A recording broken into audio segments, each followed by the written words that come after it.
அனைவருக்கும் வணக்கம். இன்னைக்கு வீடியோவில் என்ன பார்க்க போகிறோம் அப்படின்னா, ஒவ்வொரு வாரம் தொடங்கும் போதும் இந்த வாரத்தில் நமக்கான ராசி பலன் எப்படி அமைய போகும் அப்படின்னு நம்ம பார்த்து தெரிஞ்சுக்கிறது ரொம்பவே நல்லதுங்க. அதில் குறிப்பாக புது வருடம் தொடங்கி இப்போது நடந்துட்டுருக்கு. இந்த வருடத்தில் இந்த வாரத்தில் என்ன மாதிரியான பலன் இருக்கும் அப்படின்னு பார்த்து தெரிஞ்சுக்க போகிறோம். திருக்கணித பஞ்சாங்கத்தின்படி என்ன மாதிரியான பலன்கள்லாம் மேஷம் முதல் மீனம் வரையும் சொல்லப்பட்டிருக்கு என்ற அரிய தகவல்களை தாங்க நாம் இந்த வீடியோவில் பார்த்து தெரிஞ்சுக்க போகிறோம். இந்த வீடியோவை பார்க்கும்போது கண்டிப்பாக நீங்கள் 12 ராசியில் என்ன ராசிக்காரங்க, அதே போல் இந்த வாரத்தில் நீங்கள் ஏதாவது முக்கியமாக திட்டமிட்டிருந்தீங்க அப்படின்னா கண்டிப்பாக அது நடக்கணும் அப்படின்னு நினச்சி வேண்டிக்கோங்க. உங்களுக்கு பிடித்த கடவுளினுடைய பெயரை இந்த வீடியோவுக்கு கீழே கமெண்ட் பாக்ஸில் 3 முறை பதிவிட்டுருங்க. நீங்கள் இன்னும் உற்சாகம் டிவி சேனலை சப்ஸ்கிரைப் பண்ணாமல் இருந்தால் சப்ஸ்கிரைப் பண்ணிக்கோங்க. கூடவே இருக்க பெல்லைக்கான மறக்காமல் கிளிக் பண்ணிடுங்க. வாங்க வீடியோக்குள்ளே போகலாம். உங்களுக்கு ஜோதிட பலன்கள் தெரிஞ்சுக்கணும், அல்லது உங்கள் வாழ்க்கையில் நிறைய பிரச்சனைகள் தடையாகவே இருக்குது, அதுலேருந்து என்னால் விடுபடவே முடியல, என்றைக்கு தான் எனக்கு இந்த பிரச்சனையெல்லாம் தீர்ந்து நான் நல்ல ஒரு நிலைக்கு வருவணும் அப்படின்னு நினைக்கிறீங்களா? இந்த வீடியோவுக்கு கீழே வராகியம்மன் ஜோதிட நிலையம் அப்படின்னு சொல்லி ஒரு தொலைபேசி எண் கொடுத்துருக்கேன். அந்த எண்ணுக்கு தொடர்பு கொண்டு பேசி பாருங்கள். கண்டிப்பாக உங்கள் வாழ்க்கையில் இனிமேல் அனைத்தும் நன்மையாகவே நடக்கும்.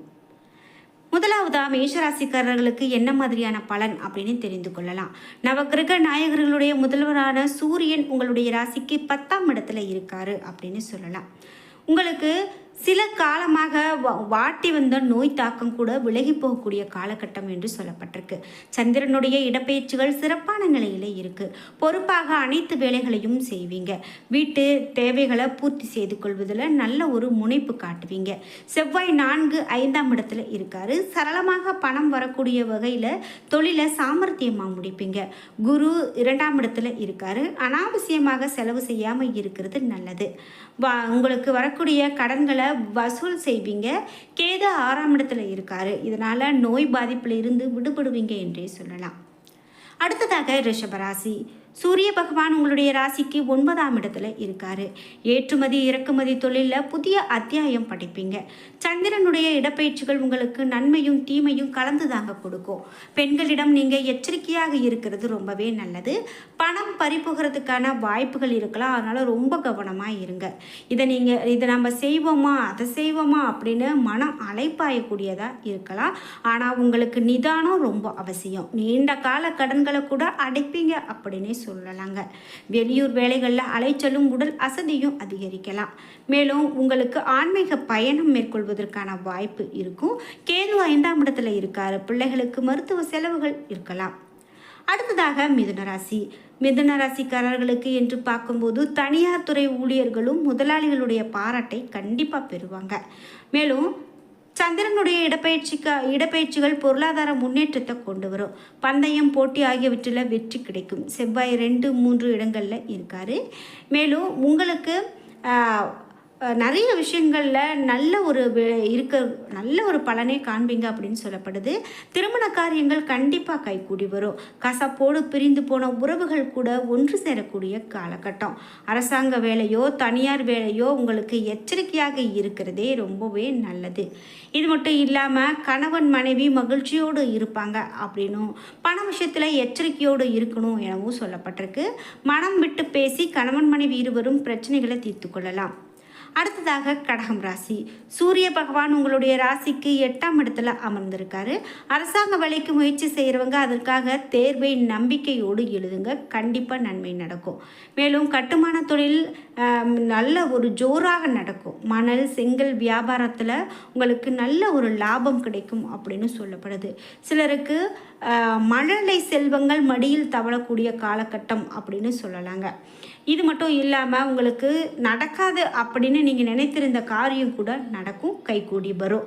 குடும்பத்தை விட்டு தூரதேச பயணங்கள் கூட செல்வதற்கு ஒரு சிலருக்கு வாய்ப்பு இருக்குது.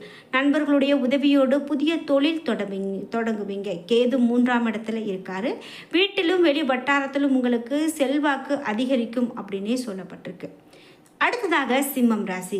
சிம்மராசிக்காரர்களுக்கு பலன்கள் எப்படி இருக்கும் அப்படின்னு கேட்டிங்கன்னா, ஏமாந்து போனவர்கள் அப்படின்னு பார்க்கும்போது நீங்கள் ஏமாந்து ஏதாவது ஒரு காரியம் செஞ்சுருந்தீங்க அப்படின்னா இனிமேல் அது உங்களுக்கு எல்லாமே மாறப்போகுது. நடக்காது அப்படின்னு நினைத்த காரியங்கள் கூட கண்டிப்பாக உங்களுக்கு நடக்கும். மேலும் பங்குச்சந்தை படுஜோராக நடக்கும். செவ்வாய் 12 1ஆம் இடத்துல இருக்காரு. நண்பனோடு சேர்ந்து வீடு கட்டி விற்கக்கூடிய தொழிலில் இறங்கக்கூடியது நிறைய பேருக்கு வாய்ப்பு இருக்குது. மணமேடை வரை வந்து திருமணங்கள் கூட நின்று போயிருந்திருக்கலாம். ஆனால் அவை எல்லாமே இப்போது கைகூடி வரும். வெற்றி பெறக்கூடிய காலகட்டம் இது அப்படின்னு சொல்லலாங்க. அரசாங்க ஒப்பந்தங்களில் கையெழுத்தாகக்கூடிய விஷயங்கள் உங்களுக்கு சாதகமாக இருக்கலாம். புதிய மனிதர்களுடைய ஆதரவால் தொழிலை மேம்படுத்துவீங்க. அடுத்ததாக கன்னிராசி. கன்னிராசிக்காரர்களுக்கு புதிய தொழிலுக்கான பாதை கிடைக்கும். மேல் அதிகாரிகளால் ஏற்பட்ட தொல்லைகள் அகலும். சந்திரனுடைய சாதக பாதகமான பலன்கள் உங்களுக்கு கொடுப்பாங்க. வியாபாரத்தில் சற்று நிதானத்தை காட்டுவது நல்லது. வேலை உயர்வு கிடைத்து வீடு மாறி செல்வாங்க அப்படின்னு சொல்லலாம். தனியார் துறை ஊழியர்கள் உழைப்புக்கு ஏற்ற வருமானம் பெற்று உற்சாகம் அடைவாங்க. புதன் 4ஆம் இடத்துல இருக்காரு. புத்திசாலித்தனமாக வியாபாரத்தை புதிய கோணத்தில் மேற்கொள்ளணும் என்று சொல்லலாம். செலவுகளை கட்டுப்படுத்தி கடன்களை அடைப்பீங்க. கேது 1ஆம் இடத்துல இருக்காரு. விட்டு கொடுத்து போகிறது உங்களுக்கு பிரச்சனை வராமல் பாதுகாக்கும். அடுத்ததாக துலாம் ராசி. துலாம் ராசிக்காரர்களுக்கு அசத்தலான பேசி அனைவரையுமே மனதை கொள்ளையடிக்கக்கூடியவர்கள் அப்படின்னு சொல்லலாம். சிறு வியாபாரிகள் கணிசமான லாபத்தை பெறுவாங்க. சந்திரனுடைய இடப்பெயர்ச்சி உங்களுக்கு வெற்றி தோல்விகளை கலந்து கொடுக்கும். நிதானமாக செயல்பட்டு சொத்து சம்பந்தப்பட்ட வழக்குகளில் பேச்சுவார்த்தை நடத்துங்க. ரொம்பவே சிறப்பு. நீதிமன்றத்தினுடைய கதவை தட்டாதீங்க. மேலும் தொழில் வியாபாரம் உங்களுக்கு ரொம்ப சிறப்பாகவே இருக்கும். சுக்கிரன் 5ஆம் வீட்டில் இருக்காரு. சனி 5ஆம் வீட்டில் இருக்காரு. எதிலுமே வெற்றி பெறக்கூடிய ஒரு காலகட்டம் அப்படின்னு சொல்லலாம். உங்களுக்கு கேட்ட இடத்துல தடை இல்லாமல் பணம் கிடைக்கும் அப்படின்னு சொல்லலாம். அடுத்ததாக விருச்சிக ராசி. யாருக்கு கடன் கொடுத்தாலும் எழுத்து மூலமாக அந்த பரிவர்த்தனை அமைய வேண்டும் அப்படின்னு உங்களுக்கு எச்சரிக்கப்படுது. இல்லை அப்படின்னா பெரும் பகை வந்து சேருமா. இது மட்டும் இல்லாமல் பெரிய மனிதர்களுடைய தலையீட்டால் பேச்சுவார்த்தை மூலமாக அது ஒரு முடிவுக்கு வரக்கூடிய காலகட்டமாக உங்களுக்கு இருக்கலாம். மேலும் துணிச்சலோடு முடிவெடுத்தலும் தொழிலில் வெற்றி காணக்கூடிய ஒரு தைரியமும் உங்ககிட்ட காணப்படுது. பூர்வீக சொத்துல உங்களுக்கு உரிய பங்குகளில் போராட்டம் நடத்துவீங்க. மேலும் பதவி உயர்வு, வேலை மற்றும் மகிழ்ச்சி அடையக்கூடிய வகையில் அனைத்தும் இருக்கும். அடுத்ததாக தனுசு ராசி. ஏதாவது ஒரு பிரச்சனை மனதில் ஏற்றி அமர்ந்து கொள்ளக்கூடிய சங்கடத்தில் எப்போதும் ஆழ்ந்திருப்பீங்க. நண்பர்களால் சில சிக்கல்களை சந்திக்க நேரிடலாம். கட்டாயம் இது உருவாகும். சந்திரனின் இடப்பெயர்ச்சியும் பொருளாதார பயிற்சியும் அவ்வளவு அனுசரணையாக இருக்காது அப்படின்னு சொல்லப்படுது. இது மட்டும் இல்லாமல் கணவன் மனைவிக்கு இடையே இருந்த கசப்பு எல்லாமே விலகி போகும் அப்படின்னு சொல்லலாம். வியாபாரத்திற்கு வில்லங்கங்களை திருப்பி கொடுக்கக்கூடியதாக இருக்கும் அப்படின்னு சொல்லலாம். மேலும் வீட்டில் ஆடம்பரமான திருமண நிகழ்ச்சி நடக்குங்க. கேதும் 10ஆம் இடத்துல அமர்ந்திருக்காரு. புதிய முதலீடுகள் மூலமாக தொழிலை விரிவுபடுத்தக்கூடிய தன்மை இருக்கும். அடுத்ததாக மகர ராசி. உணவுப் பொருட்கள் விற்பனை உங்களுக்கு அபாரமான லாபத்தை கொடுக்கும். வெளிநாட்டில் இருந்து நல்ல செய்தி வந்து சேரலாம். ஏற்றுமதி இறக்குமதி தொழிலுக்கு வேண்டிய அரசு அனுமதி பெறுவீங்க. சொந்த சகோதரியே சொத்து வழக்குக்காக தொடரலாம். ஆனால் புதன் 12ஆம் இடத்துல இருக்காரு. திட்டம் போட்டு செய்கிற காரியங்கள் கூட உங்களுக்கு சில நேரங்களில் எதிர்மறையான பலனை கொடுக்கக்கூடலாம் அப்படின்னு சொல்லப்படுது. அது மட்டும் இல்லாமல் 5ஆம் இடத்துல குரு. வீம்பாக செய்கிற காரியங்கள் கூட சில நேரங்களில் வெற்றியை கொடுக்கும் அப்படின்னு சொல்லப்படுது. இது மட்டும் இல்லாமல் சகோதரர்களுடைய வெளிநாட்டு பயணத்திற்கு பணம் செலவு செய்வீங்க. கேது 9ஆம் இடத்துல இருக்காரு. நீங்கள் கேட்ட பதவி உயர்வு தடையில்லாமல் உங்களுக்கு கிடைக்கும் அப்படின்னு சொல்லலாம். அடுத்ததாக கும்பராசி. கும்பராசிக்காரர்களுக்கு சிறிய முதலீட்டில் பெரிய லாபத்தை பார்ப்பீங்க. வியாபாரத்திற்காக தக்க சமயத்தில் நண்பர்களுடைய உதவியை நாடி நல்ல பலனை பெறுவீங்க. சந்திரனுடைய இடப்பெயர்ச்சி தொழில்துறைக்கு உத்வேகத்தை கொடுக்கும் என்றே சொல்லலாம். இது மட்டும் இல்லாமல் சிக்கலான நேரங்களில் தாராளமான பணம் தருவாங்க. மேலும் சனி 1ஆம் இடத்துல இருக்காரு. வாகனங்களில் செல்லும்போது மிகுந்த எச்சரிக்கையோடு இருக்கிறது ரொம்பவே நல்லது.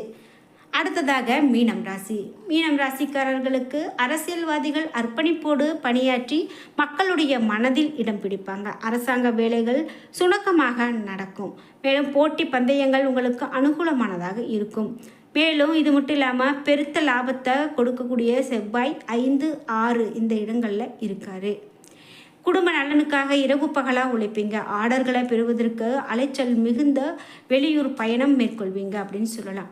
கழுத்தை இறுக்கிய கடன்களில் இருந்து கண்டிப்பாக மீண்டு வரக்கூடிய காலகட்டம்.